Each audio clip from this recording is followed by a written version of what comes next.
Bem, então vamos lá. Nós falamos a você, eu perguntei a você. Então, o que ler? Nós já sabemos que a epistemologia diz assim, ó, eu preciso ler, com base naquilo que nós falamos lá da UNB, da Universidade de Brasília. Eu preciso ler sociologia, eu preciso ler antropologia, eu preciso ler necessariamente filosofia, para entender, de fato, todo o conhecimento humano. Esse tripé dá a nós uma percepção de boa parte, digamos assim, seria muita pretensão da minha parte falar todo, mas sem dúvida grande parte do conhecimento humano está aí. Entendendo esses três elementos, nós temos a lógica da base que vai dar a nós muita leitura. Agora o pessoal fica com preguiça, né? Esse aqui é o grande detalhe. O que nós vamos tirar de vocês é exatamente essa comodidade de, como é muito difícil, então eu não vou fazer, etc. Você vai fazer, você vai conseguir sim, não tenho a menor dúvida sobre isso. Nós vamos conseguir levar você ao nível muito alto, eu tenho certeza disso. Venha comigo só para você perceber isso. Olha, o que é sociologia? Já que Darcy Ribeiro tinha essa percepção. O que é isso? Bem, sociologia é o estudo científico das relações e interações entre as pessoas no tempo e no espaço. Ponto. Memorize isso aqui. Ó. O que é sociologia? É o estudo científico, repito, científico das relações entre as pessoas no tempo e no espaço. Então imagine o seguinte, existe uma ciência que começou a observar as relações entre seres humanos. E quando essa ciência começou a observar essas relações entre os seres humanos, ela começou a fazer aquilo que as ciências geralmente fazem, da ideia de que método e objeto de estudo. O objeto de estudo é qual é a interação, ou seja, por que as pessoas matam as outras, por exemplo? Isso é estudo sociológico. Porque matar alguém está ligado a uma interação, uma ação sobre o outro. Por que, por exemplo, as pessoas se reúnem em igrejas? Olha só que polêmica que eu vou dizer a você aqui agora. A sociologia explica isso. A sociologia explica isso? Explica, porque é uma relação de interação. Da relação, por exemplo, de interação de alguém com aquilo que é o sagrado, é uma relação sociológica. Olha como os sociólogos são altamente importantes. Como é que, por exemplo, um homem escraviza o outro? Né? Por exemplo, a lógica de escravização é verificada aqui, sob a perspectiva de Casagrande Senzala, do sociólogo Gilberto Freire. Né? Há percepções com as quais eu discordo aqui, e digo isso muito respeitosamente, mas ele faz essa análise do ponto de vista de como é que efetivamente as pessoas tendem, vou repetir, tendem a conviver com outras. Como é que nasce a relação, efetivamente, do Brasil consigo mesmo? Como é que é essa relação do Brasil com o povo brasileiro, efetivamente, sob a ótica de reconhecimento do brasileiro como povo? Além do povo brasileiro, do próprio Darcy Ribeiro, Sérgio Buarque de Holanda trabalha isso aqui, principalmente no capítulo 5º dessa obra, que é um capítulo interessante, muito interessante. Né? O capítulo 5º chama-se O Homem Cordial. Você tem que ver, tem que ler isso aqui, você vai perceber. Essa lógica mostra a sociologia. Então eu pergunto, se a sociologia trabalha basicamente a interação entre os seres humanos, quais são as ciências que poderiam vir da sociologia, na sua percepção? Quais as ciências que observam? Quer ver? Sabe quando alguém fala assim que é recrutador de pessoas, é alguém ligado é um gestor de pessoas? Você acha que alguém que é gestor de pessoas tem que estudar sociologia? Mas é evidente. Por quê? Porque o que é gestão de pessoas? A relação com outras pessoas. Se eu falo, por exemplo, em direito, vocês acham que quem é da área jurídica tem que saber sociologia? Meu Deus do céu! A sociologia está intimamente ligada ao direito, porque o direito trabalha a relação de poder. A linguística, tanto é que se chama sociolinguística, uma parte da linguística, que tem uma relação direta com as relações de poder. As variações linguísticas estão trabalhadas nesse sentido. Então, note, há várias ciências que podem ser estudadas sob a ótica da sociologia. A BNCC, que é a Base Comum Curricular Nacional, ela fala o seguinte, olha, eu pego um determinado livro, por exemplo, esse aqui, ó, Dostoiévski, Crime e Castigo. Deixe-me estudá-lo sob a ótica sociológica. Eu consigo estudar. Eu vou pegar, por exemplo, Memórias Póstumas de Brás Cubas, que é de Machado de Assis. Eu vou estudar sob a ótica sociológica. Eu consigo estudar. Eu pego uma gramática e estudo sob a ótica sociológica. A sociolinguística eu consigo estudar. Então a sociologia trabalha o quê? A relação entre as pessoas. Essa é a base. Qual a relação que as pessoas têm entre si? Se eu estudo, por exemplo, a língua como poder, de Manuel Castells, a língua como poder, a lógica do poder é estudada sob a ótica da sociologia. Sociólogos estudam a lógica do poder. Isso é que é estudado na sociologia, ou seja, a sociologia estuda as relações de poder. Então, Marx, por exemplo, estudou sociologia, não tenha dúvida, o Capital é uma percepção de relação sociológica, né, ele tinha lá nomes específicos para isso. A Escola de Frankfurt estudou a perspectiva da sociologia. Notem como esse detalhe é interessante. Isso posto, o estudo sociológico é fundamental. Não estudar sociologia, acho muito difícil, acho muito complicado. Eu vou mostrar a você quais os livros você tem que ler para estudar bem a sociologia, para dizer, repito, o que ler. Ademais, a filosofia. Nossa, essa aqui é extraordinária, né? Extraordinária. O que é filosofia especificamente? Bem, a filosofia é o amor pela sabedoria. Repito, a filosofia é o amor pela sabedoria. E esse amor pela sabedoria está ligado exatamente à lógica da não crença na ignorância. Da não crença na ignorância. A filosofia tende a estabelecer o porquê, do ponto de vista da investigação, da essencialidade humana, da ontologia humana. Vou pegar até a palavra ontologia, só para você saber o que é ontologia, né? Para que nós possamos entender bem o que é ontologia, o que é isso, o que vem a ser essa palavra, o que significa essa palavra, para que nós possamos entender bem. A sociologia, a filosofia trabalha isso, essa amizade ao saber, a essência das coisas, por que as coisas são como elas são efetivamente. A ontologia trabalha, segundo Aristóteles aqui, ó, é uma parte específica da filosofia que tem por objeto o estudo das propriedades mais gerais do ser. Está ligada à ideia de qualificar o ser e dizer por que o ser é como é. Agora, Hegel, por exemplo, e Heidegger, né, mas principalmente Heidegger, trabalha a reflexão a respeito do sentido mais abrangente do ser, a lógica da orientação do ser como efetivamente o ser é. É a doutrina que, no caso da medicina, estuda o ser da doença, como é que a enfermidade existe, qual que é a essência. Em resumo, independentemente da perspectiva, a ontologia trabalha o ser, o porquê as coisas são como são. Então veja, ó, enquanto a sociologia trabalha a descrição das relações humanas, a filosofia é aquele questionamento. Por que as coisas são como elas são? Repito, enquanto a sociologia diz assim, ó, como é que são as relações humanas? Se eu fosse falar a você assim, de maneira bem simples, digamos assim, eu diria assim, ó, como é que são as relações da sua casa? Eu estou perguntando sociologicamente. Mas se eu perguntasse, mas por que as relações da sua casa são como elas são? Aí é uma percepção muito mais filosófica. Tanto é que existe um dicionário muito interessante, dicionário, para mim, é o melhor dicionário de filosofia que eu conheço especificamente, que é o do Nicola Baiano, que trabalha a perspectiva filosófica sobre isso, né? Sobre essa lógica existencial, sobre essa lógica ontológica, quer dizer, por que as coisas são, né? O que efetivamente é democracia? Quando eu pergunto, mas o que é democracia? Por que a democracia é como ela é? Se eu pegar o que significa democracia, ele vai pegar 2 páginas dizendo a mim. O que é democracia? O que vem assim? O que é uma porta? Uma forma de descaracterizar alguém, só para mostrar a você, é xingar alguém de filósofo. Você já percebeu ou não? Isso vem da década de 70 no Brasil. Não, fulano é doido, não, pensa demais. Nossa senhora, para que isso? Ainda bem que nós, eu não sei se de maneira absolutamente adequada, mas nós popularizamos a filosofia no Brasil. Felizmente, está aí Leandro Carnal, o próprio Luiz Felipe Pondé, né, que é um filósofo médico e que é doutor em filosofia, tem trabalhado essa perspectiva. Olha, tem que saber por que as coisas são como elas são. Nós temos que entender por que as coisas são como elas são. E esse é um estudo muito filosófico. Se eu pego o Domênico De Matzi, por exemplo, claro, é filosófico, mas ele quer descrever uma lógica que é, por exemplo, o ócio criativo. Se eu pego, por exemplo, observe que interessante aqui, o Sapiens do Harari, você vai perceber que o Sapiens tem um estudo sociológico, que ele descreve qual é a lógica do Sapiens, como é que nasce o Sapiens, mas ele também é filosófico, ele pergunta, por que o Sapiens chegou onde chegou? Então, essa pergunta constante, ontológica, do porquê que nós somos como nós somos, essa lógica é a lógica da filosofia. Entende isso ou não? Nós vamos mostrar alguns filósofos que vão trabalhar em diferentes áreas da filosofia. Gente, é claro que isso é tudo muito mais complexo. Naturalmente, se você fazer um curso de filosofia, você vai aprofundar muito mais. De sociologia, você vai aprofundar muito mais.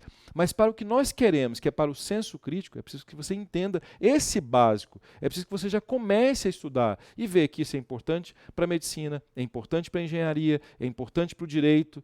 Esse entendimento é fundamental. Bem, sob essa perspectiva, sob essa ótica, então, nós vamos ao terceiro, vamos aqui, que é a antropologia. No slide ele vai trazer a lógica da antropologia. O que é a antropologia? A antropologia, é muito interessante, é o estado do homem como ser biológico. A antropologia estuda o homem como ser biológico, a antropologia estuda o homem como ser cultural.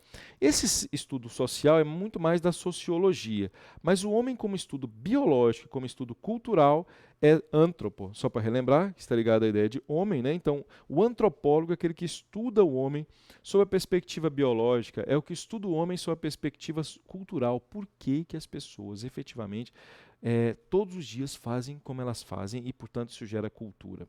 Bem, apenas para relembrar, o que é o estudo biológico? É o estudo de tudo que envolve a lógica da biologia, da medicina, dessas ciências são chamadas biológicas, que estudam a fisiologia humana. Então, por exemplo, o estudo darwinista da evolução das espécies é um estudo antropológico, porque ele vai estudar como é que cada espécie se desenvolveu do ponto de vista biológico. Se você, por exemplo, for pesquisar, depois faça uma pesquisa. Por que, por exemplo, não sei se você sabe disso, mas por que, por exemplo, as girafas têm o pescoço que têm? Vocês sabem, não? Não? Descubram. Tem uma relação antropológica aí. Ah, professor, tem uma relação antropológica. Está ligada à perspectiva de adaptabilidade. Dizem alguns, inclusive o próprio Harari tem essa percepção, que em razão disso aqui, ó, desse movimento aqui, ó, que nós estamos, as pessoas estão o tempo todo assim, ó, a nossa coluna cervical deve ter alteração. Entende onde eu quero chegar? Há teorias, há teóricos sobre essa perspectiva da evolução das espécies que mostram claramente que toda a relação biológica do homem está ligada à perspectiva da adaptabilidade. E no Sapiens ele fala que essa adaptabilidade biológica do homem, né, inclusive em relação à questão de vírus e outras coisas mais, é que fazem do homem, do Homo sapiens, no Sapiens, porque nós não somos mais o Homo sapiens, né, ele já trabalha um outro Homo, que você tem que ler, chama-se Homo Deus. E esse Homo Deus, que vem, teoricamente, ele é um futurólogo para substituir esse Homo sapiens que está aqui, que o Harari coloca, esse Homo Deus é mais adaptável ainda. E esse nome Deus é por quê que ele coloca? Há uma explicação que também é antropológica aqui, sob a perspectiva biológica. Então, o médico, ele de certa forma, quando ele vai estudar todos os aspectos biológicos, ele estuda a lógica da antropologia. Mas a antropologia estuda outra coisa, gente, que é a cultura. O que é cultura? Vamos ver no dicionário Wise? É claro que vou falar de uma maneira mais rápida aqui, daria um curso inteiro sobre o que é cultura. Isso é muito mais complexo. É até uma pergunta filosófica, né? Mas o dicionário Wise, do ponto de vista linguístico, tenta nos ajudar. O que é cultura? Cultura, do ponto de vista da antropologia, é o conjunto de padrões de comportamento. Olha só que detalhe interessante. É um conjunto de crenças.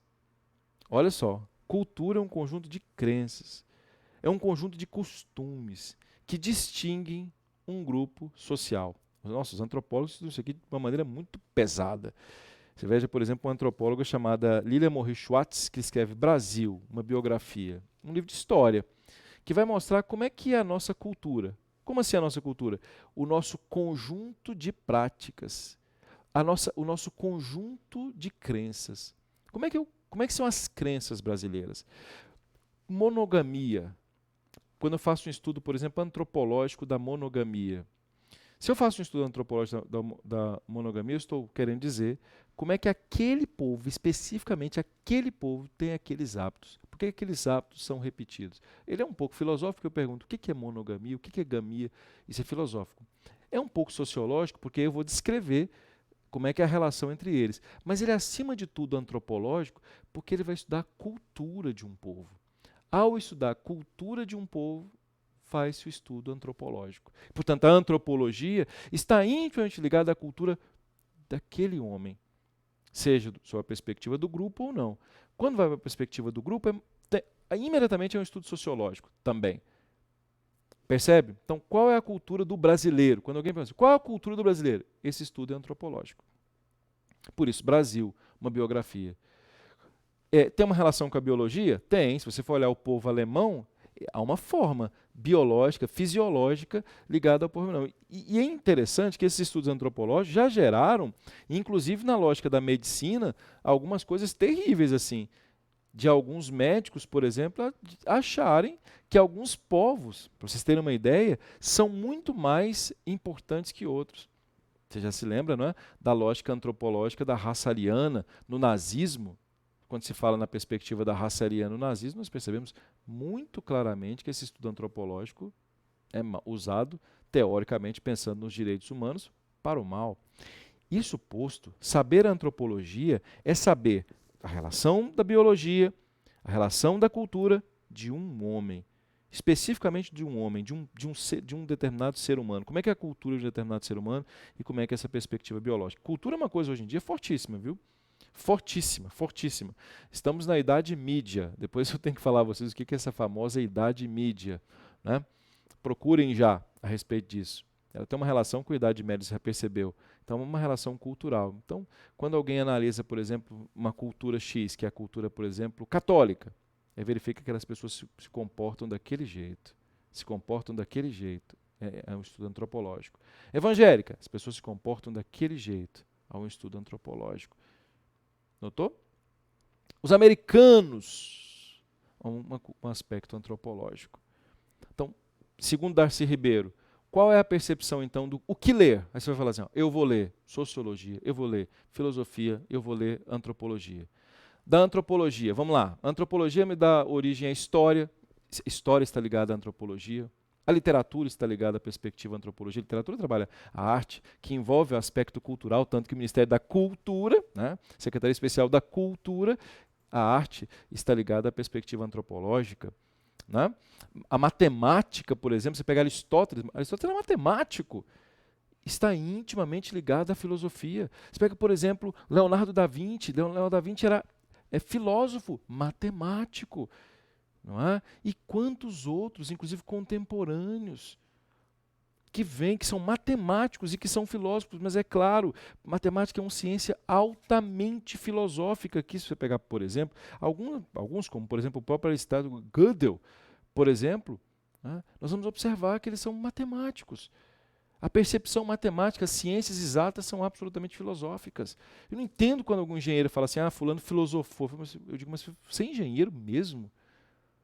Você é engenheiro mesmo? Os seus antecessores, vêm aí para mostrar a importância da filosofia e você despreza a filosofia, dizendo que é engenheiro que tem que saber conta, que não sei o quê. Mas conta vem de onde? O teorema de Pitágoras, você acha que é o quê?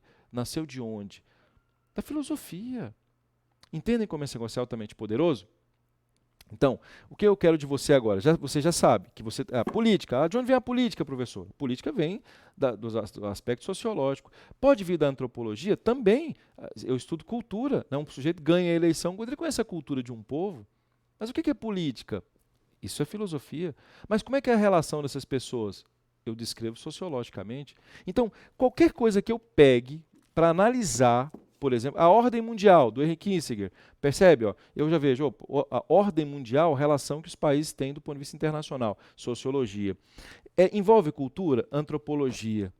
Mas o que é ordem? Filosofia. Vocês entenderam ou não? Gente, vocês estão entendendo, repito, que eu não quero um curso pouco aprovado, eu quero um curso de verdade de senso crítico para vocês. Agora, professor, assim, e os livros que eu tenho que ler?